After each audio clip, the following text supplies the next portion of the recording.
Ning gabi na usab mga higala ani na usab kita sa atong sinimanang atol manon ang kamatuoran din magatuon kita sa pulong sa Ginoo binasika diya sa atong Biblia ang Old Testament ug ang New Testament. Sa dili pa kita magasugod, magaampo una kita.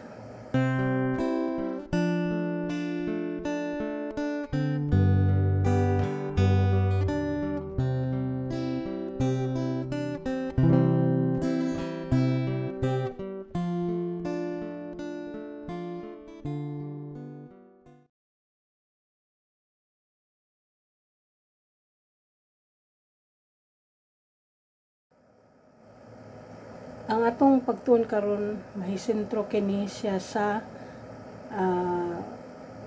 Old Testament din atong tukion ang birth, crucifixion o resurrection ni Jesus Christ. Diin sa atong nahibalaan sa New Testament lamang kini ginahisgot apan atong ipasulti ang Old Testament kung adna abagid kini diha gi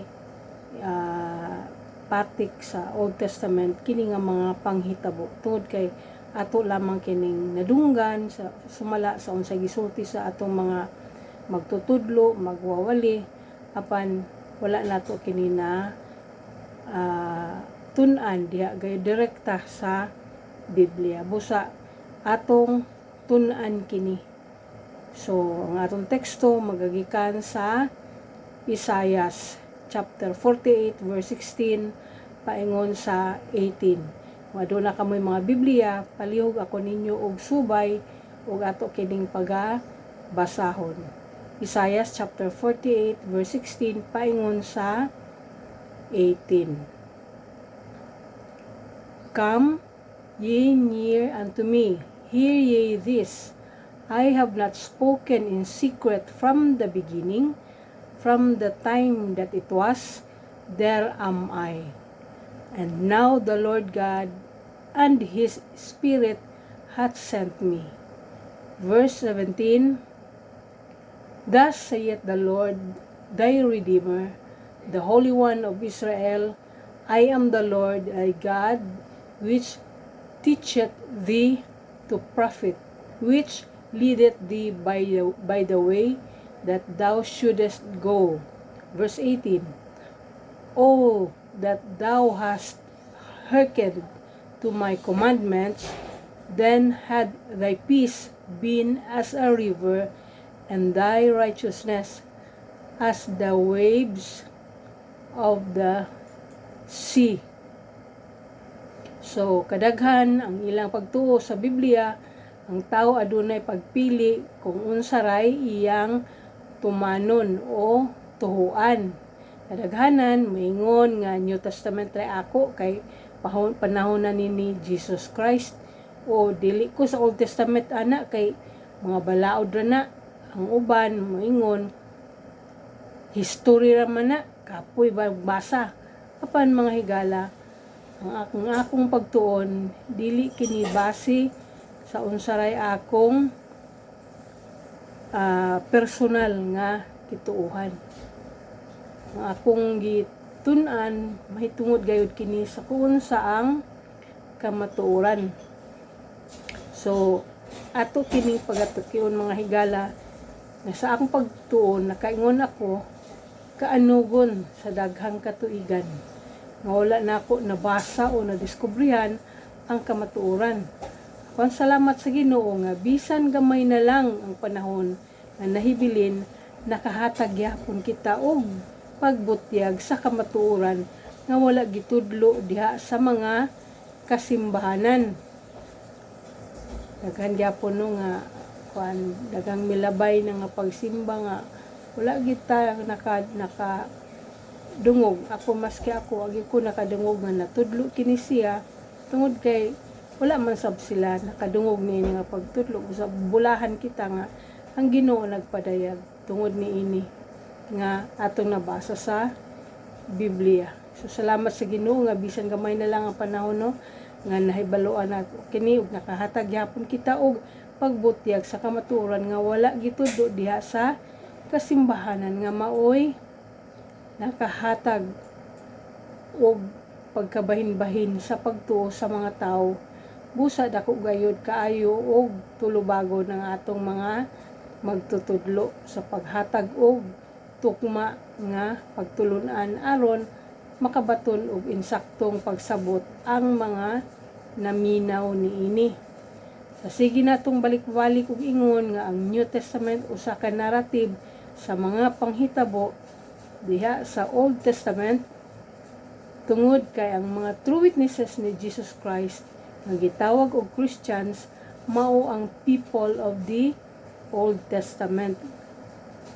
Bisan gani ang mga sikat og famous kaayo nga mga magwawali karon nga panahon are not the true witnesses of Jesus Christ. Mga maay sila nga mga magwawali, bantugan, apan dili sila ang mga tinuod nga mga witnesses ni Jesus Christ.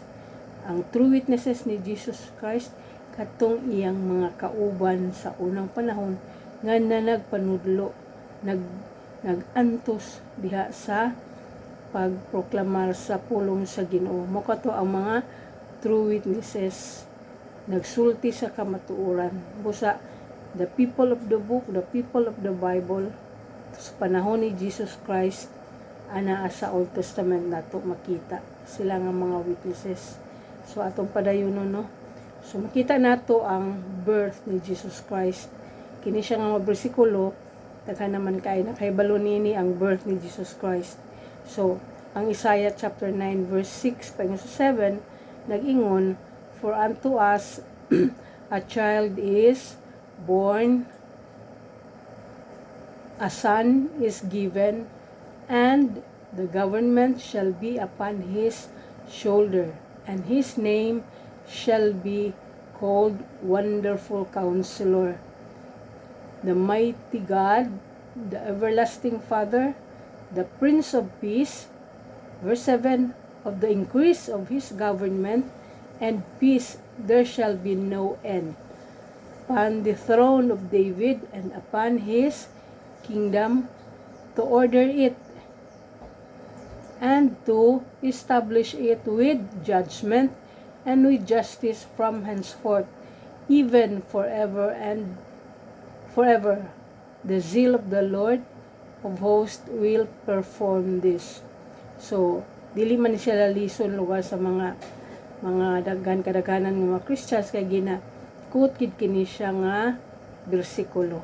For unto us a child is born. So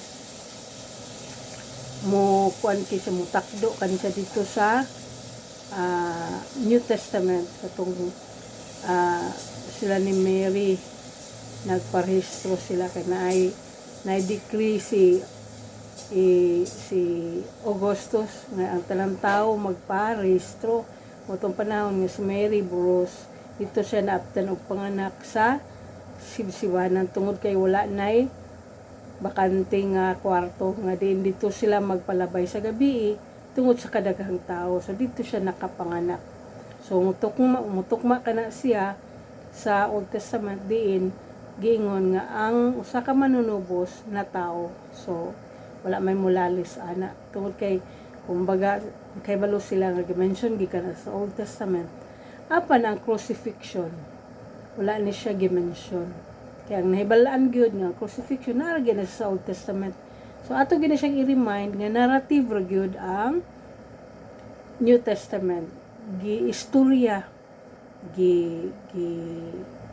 kuan siya proklamar gisaysay kini sa mga tinun-an ni Jesus Christ. So ngadto kita sa crucifixion. Naagyapon siya sa Isaiah chapter 53 verse 3 paingon sa 4. He is despised and rejected of men, a man of sorrows and acquainted with grief, and we hid as it were our faces from him. He was despised, and we esteemed him not. Verse 4, Surely he hath borne our griefs and carried our sorrows, yet we did esteem him stricken, smitten of God, and afflicted. So, kita nato no nga siya gid ang nagpasaan sa atong mga sala. Siya ang na-despise, siya ang napamtangan sa tanan natong sala. Siya ang napasanginlan, siya ang dakdakan sa tanan natong mga sala. Siya ang gi-reject tungod kay siya man lagi ang atong hari. Siya ang hari. Apan wala mag-expect lugar ang iyang katawan mismo nga ang usa ka hari anak sa usa ka panday. So gi-reject siya, wa siya dawata nga usa ka hari tungod kay dili sa ilang gi-expect kay ang ilang makita nga gi-picture out nila nga usa ka hari, usa ka sapian, gagilak-gilak siguro sinina, kusgan, kana bang kuan gid siya ang iyang image is puno sa kana bang dungganon, opposite ang ilang nakita. So wala siya gidawat, wala siya gi-despise mo sa mga tao, especially nga na nagpanudlo siya sa unsa gid ang kamatuoran. Especially ang iyang sala gid is nag-violate siya sa ilang adlaw ipapahulay tungod kay nanudlo siya. So usa na siya sa iyang dakong sala nga nahimo base sa ilang gituuhan. So nakita nato no nga ang bersikulo day sa Isaias nagpamatuod nga gikuan si Jesus Christ gi-reject. He was afflicted. Bisan pagani sa libro sa Zechariah ato makita no, Zechariah chapter 12 verse 10. So kini mismo si Jesus Christ na nagsulti. Siya nang nagsulti niini no. Ngun siya, and I will pour upon the house of David and upon the inhabitants of Jerusalem the spirit of grace and of supplications, and they shall look upon me whom they have pierced, and they shall mourn for him as one mourneth for his only son, and shall be in bitterness for him as one that is in bitterness for his firstborn. So may lain nga gi-pierce, gitugsak ang kilid si Jesus Christ raman.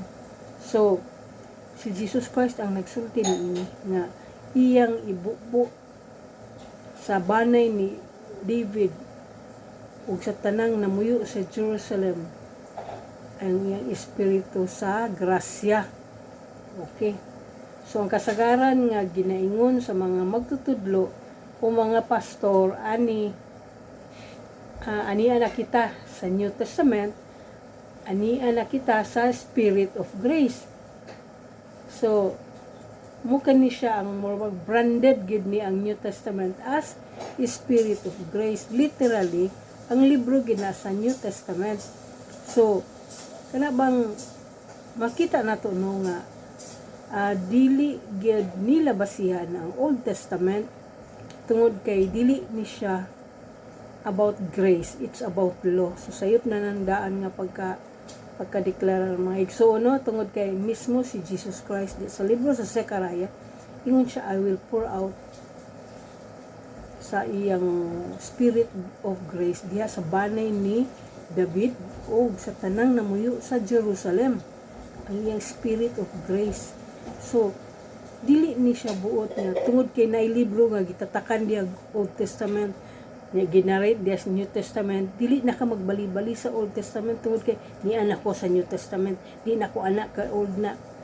Ang magsulti ni ana mabawan gini mga walay kibang kaagan unsa ang naa sa Old Testament. Kumbaga unsaray nadungog niya, unsaray po'y gisulti sa magtutudlo nga wa pod kaayo nagbasa, wala po kaayo nagtuki-tuki, mo po to yung masulti.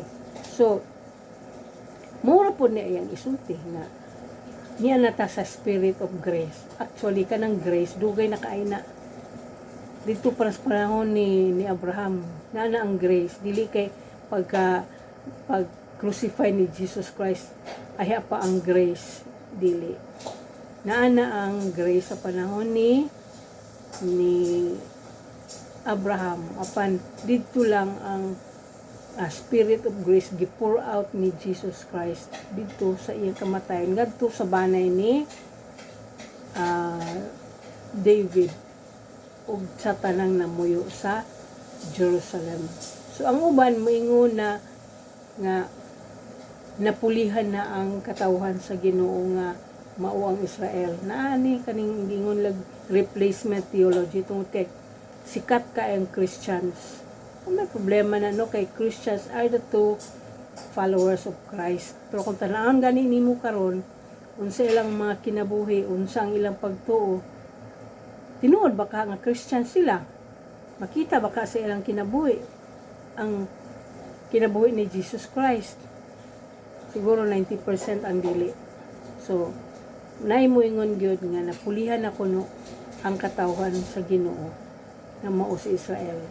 That is replacement theology. So, dili na siya mo pasar.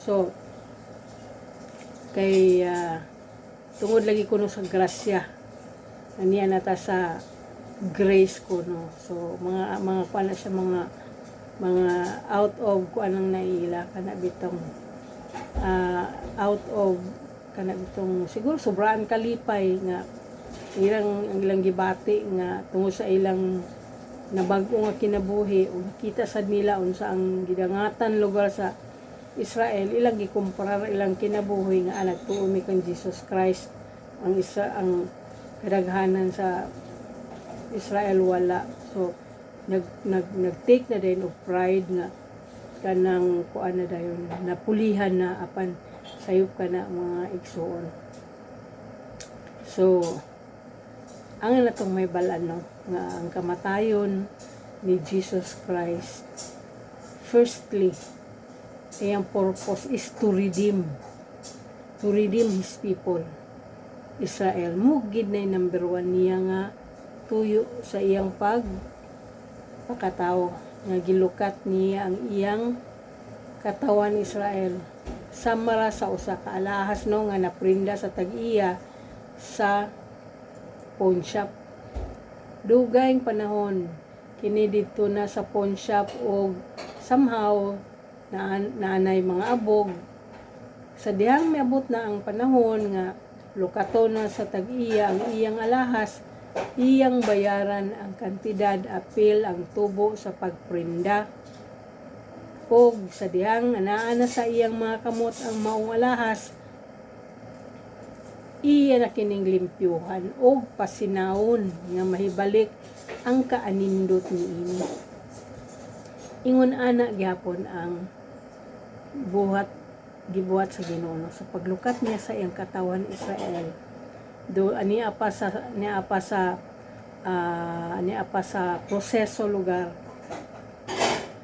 iya nang andam-daan ang iyang katawan bisan pa katong nangamatay na dugay nang nangamatay apil na kato sa iyang gilukat so dili angay mapahitason kining mga Christians kay mo sila wala na ang iyang katawhan gipulihan na tungod kay ipakamatyan kami ni Jesus Christ ang pagpakamatay ni Jesus Christ alang sa iyang katawan para malukat niya kini ug katong mga hintil balik-balik nako nga nahigugma kan Jesus Christ ug nahinulsol sa ilang mga sala mao kadto ang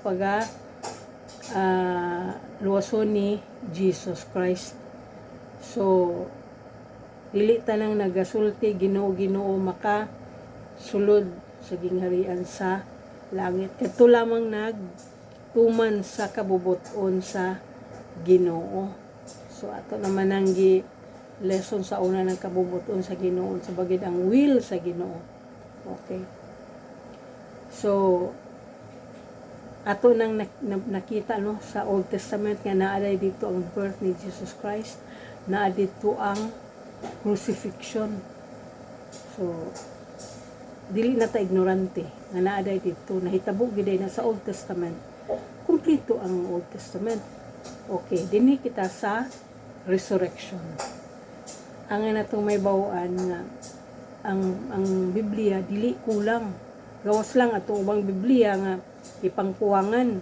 Ay version sa Bible nga dili gid ko ana ga gabasa kay ilang ipangkuwangan para lang mo haom sa unsay gituhuan sa kasagaran na para mo fit, pero dili gyapon kay mo siyang i-refer sa Old Testament na paghapon. So dili tadto. Okay, dinhi ta sa resurrection. So ato abrihan ang libro sa Zechariah chapter 13 verse 6. And one shall say unto him, What are these wounds in thine hands? Then he shall answer, Those with which I was wounded in the house of my friends.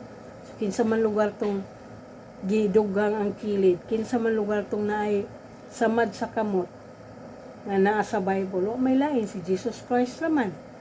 So nitubag siya, kinsa man ning gipangutanan nila, si Jesus Christ na ni.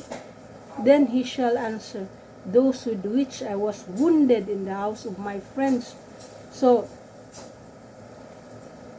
naagid siya, nakalatid yun sa Old Testament.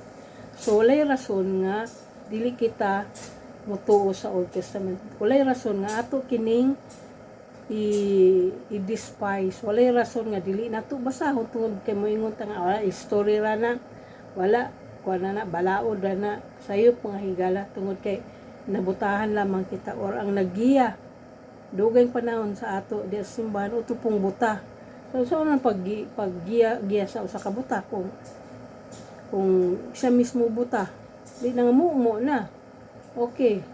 Mao na kini ang panahon nga nabanhaw na si Jesus Christ kining libro sa Zechariah chapter 13 verse 6. Nabanhaw si Jesus Christ og nagpakita na sa mga tao og nakita ang mga samad nga anaa sa iyang mga palad inagian sa lansang nga mitaok sa iyang duha ka palad. Usa kini kapag pamatuod sa narrative sa New Testament nga si Jesus Christ nabanhaw. So ang Biblia dili gayud angay, pilion lang sa tao kung unsa ang angay niyang gusto tun-an. Tungod kay mura kini og check and balance. Gani diha sa libro sa Mateo chapter 24, si Jesus Christ sa iyang paghisgot sa katapusang mga adlaw, gilakbitan niya ang libro sa Daniel isip giya sa iyang matinunan unsaon pagka hibalo sa panahon sa Antikristo. Tinunan nga nagtuo sila kang Kristo. Karon pa ka nga kopya-kopya ra ang mga wali. So atong mga tinunan nga mga true witnesses ni Jesus Christ, unsay isulti ni Ginoong Jesucristo, ilagi ka ng pagatuuhan na kini karon kay sagaran sa atong madunggan mo kabalo na taon sa sunod. Kumbaga available na kayong online, no? Daghan na kay mga wali nga ipang print lang. Kopyahon lang.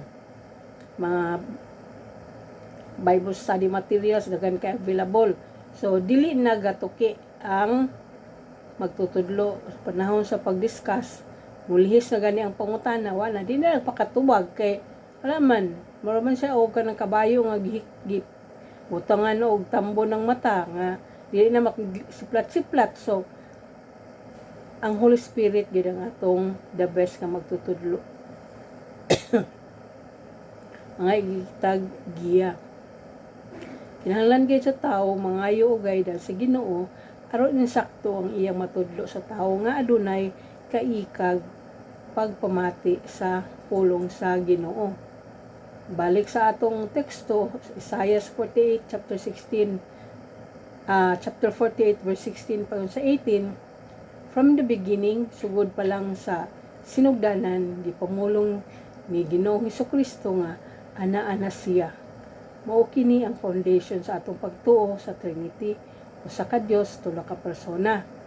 Daghan wala nagtuo niini Trinity, ilabi na gayud ang katawhan sa Ginoo nga mao ang Israel. Aduna usab mga sekta nga wala nagtuo kang Jesus Christ isip atong Ginoo ug manluluwas. Base sa atong teksto, nag-ingon siya nga mao ang Redeemer.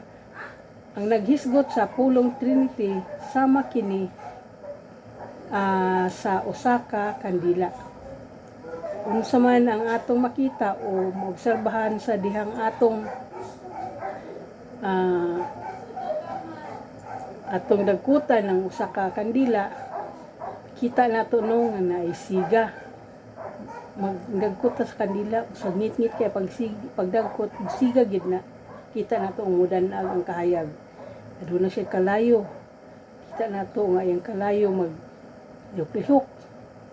Adunay kainit. Ang ato'y patungod atong kamot, di ginato ipadul pagay kay mapasok man ta. So kung aduna siya siga o kahayag, ang kahayag ug danag sa Ginoo makita diha sa kinabuhi sa tawo nga naghinulsol sa iyang mga sala. So samang paagi ang Ginoo maoy tinubdan sa tanan nga kahayag, sa tanang naigugma kaniya, bisan ang kahayag sa bulan ug adlaw dili makabuntog sa iyang kahayag. Aduna usab kalayo, karakteristik sa usa ka kandila. Aduna usab kalayo. So diya sa Deuteronomy chapter 4 verse 24, for the Lord thy God is a consuming fire. Kita sab nato ni sa Hebrew no, libro sa mga Hebrews chapter 12 verse 29, even a jealous God. For God is a consuming fire, even a jealous God. Nagyapon siya sa Psalms chapter 38 verse 1 pa sa 3, Psalm of David, to bring to remembrance, O Lord, rebuke me not in thy wrath, neither chasten me in thy hot displeasure. For thine arrows stick fast in me, and thy hand presseth me sore. Verse 3, there is no soundness in my flesh because of thine anger, neither is there any rest in my bones because of my sin. God is a consuming fire. Nagahulagway kini sa kapungot sa Ginoo, nga matud pa ni King David, sagad sa buto. Grabe nga pagka-describe no. Grabe ko ang Ginoo ang mag-discipline mo rebuke sagad sa buto. So di na to ulaton nga i-rebuke kita sa Ginoo. Dili kita mabuhat sa mga sala or maglikay kita nga ma-displease na to ang Ginoo. He is a consuming fire. Kung ang usa ka kandila sa dihang dagkutan kini, muhatag kini og danag ug kahayag sa mangit-ngit nga espasyo. Kung dili mo kini ibutang sa maayong plastar o pasagdan lamang sa suok, aduna gay puruhan nga ang iyang kalayo mahimong hinungdan sa usa ka dakong sunog. Okay? Kainit, adunay kainit. Kung adunay kalayo, nagayoy kainit. So 2 Peter chapter 3 verse 10, but the day of the Lord will come as a thief in the night, in which the heavens shall pass away with a great noise, and the elements shall melt with fervent heat. The earth also, and the works that are therein shall be burned up. Grabe nga pagka-describe. Tungod sa grabe nga kainit, mga lanay ang tanan. So, inana ang atong Ginoo kung masuko. So, aduna siya kaayag, anaakan niya ang tanan nga kaayo.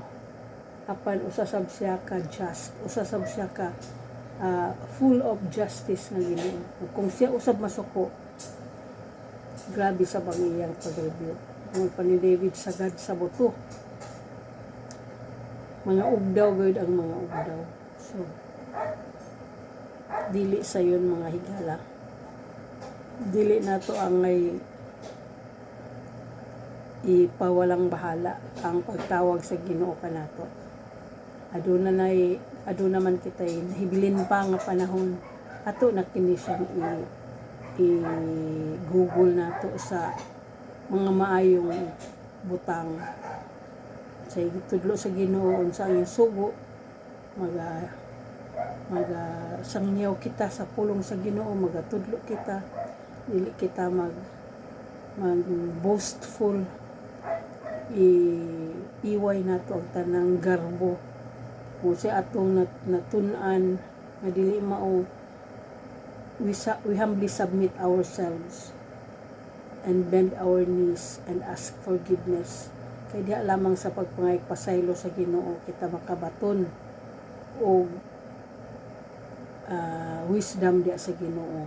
We humble ourselves and ask God nga kaluyan kita o gamiton kita sa Ginoo isip makapanudlo sa iyang pulong sa kamatuoran, dili kay magpuyo na lamang kita diya sa suok. Makita nato mga higala no, kadaghan sa mga siging balik-balik des simbahan, grabe kay ka-active pero dili man pakatudlo, dili man mahadlokwan mo share sa pulong sa Ginoo tungod kay isab sila sure kung sa bakay la ipamulong kasagaran bitong may akong ipanulti na pila ka tuig na Christian, pila na ka tuig nga nagsigig simba pero panahon nga mo istorya dili kabalo saon sahay ang kaaway nagapugong ni ana tungod kay kita usab na nila nga kana bang kini nga tao magamit yun sa Ginoo apan naa sa mga rason nga dili gyapon ang tao makapanangyaw tungod kay siguro dili na pud na sayop na gid pud ang iyang gituuhan. Daghan man gud mga tawo nga pilosopo, labi na kanang napuno na bitaw ang utok na bitaw sa kahibalo. Grabe kay nakapilosopo, grabe kayo ka daghang rason. Wala gyud humility, prideful, pero dili ka panangyaw tungod kay garbo ra manggod. Wala siya kana bitaw pagpaubos nga makatuon. Unsa ra yun nadunggan then wala dili priority ang Ginoo. So ang ako lamang diampo nga katong mga tawo nga puno kayo og kahibalo magtuki pagayon. Itong mga tao nga puno sa garbo magpaubos sa ilang mga kaugalingon o tiklo po ng ilang mga tuhod o mangayo og pasaylo sa Ginoo aron magamit pa sa Ginoo. Kuhaon ang tanang mga sayop ng mga pagtuo o pulihan kini sa kamatuoran. Salamat kaayo sa pagpaminaw sa atong lesson karon ug ayog kalimti ang Old Testament kay naa diha ang tanang mga sikreto nga wala nato nahibal-an. Sagaran mo likay di na noon pakahibaloon sa diay naaday diha unsa diay mo nang ayaw ninyo likay ug basa ang Old Testament. So kana lang ug ako magatimbaya kaninyo sa may gabi ug God bless kanatong tanan.